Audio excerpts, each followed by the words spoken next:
क्या दिन थे वो जब मैं गांव के स्कूल में पढ़ता था। आज भी बहुत याद आते हैं वो दिन। स्कूल तो हम कई कोस पैदल ही चले जाया करते थे। गाड़ी घोड़े का कोई काम नहीं था। ना स्कूल पहुंचने की चिंता और ना घर लौटने की।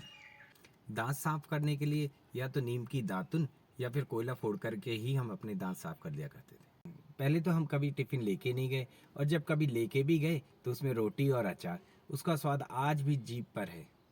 आरओ तो थे ही नहीं, टंकी से ही पानी पीते थे।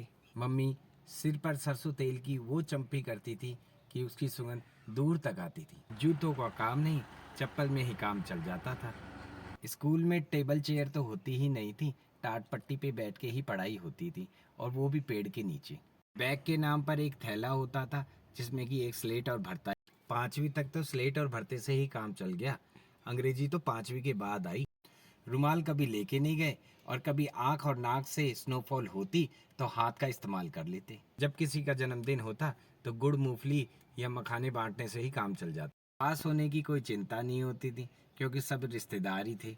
और गणित में तो सिर्फ पहाड़ों से ही काम चल जाता था। उस समय सितोलिया और गिल्ली डंडा के ही खेल खेले जाते थे।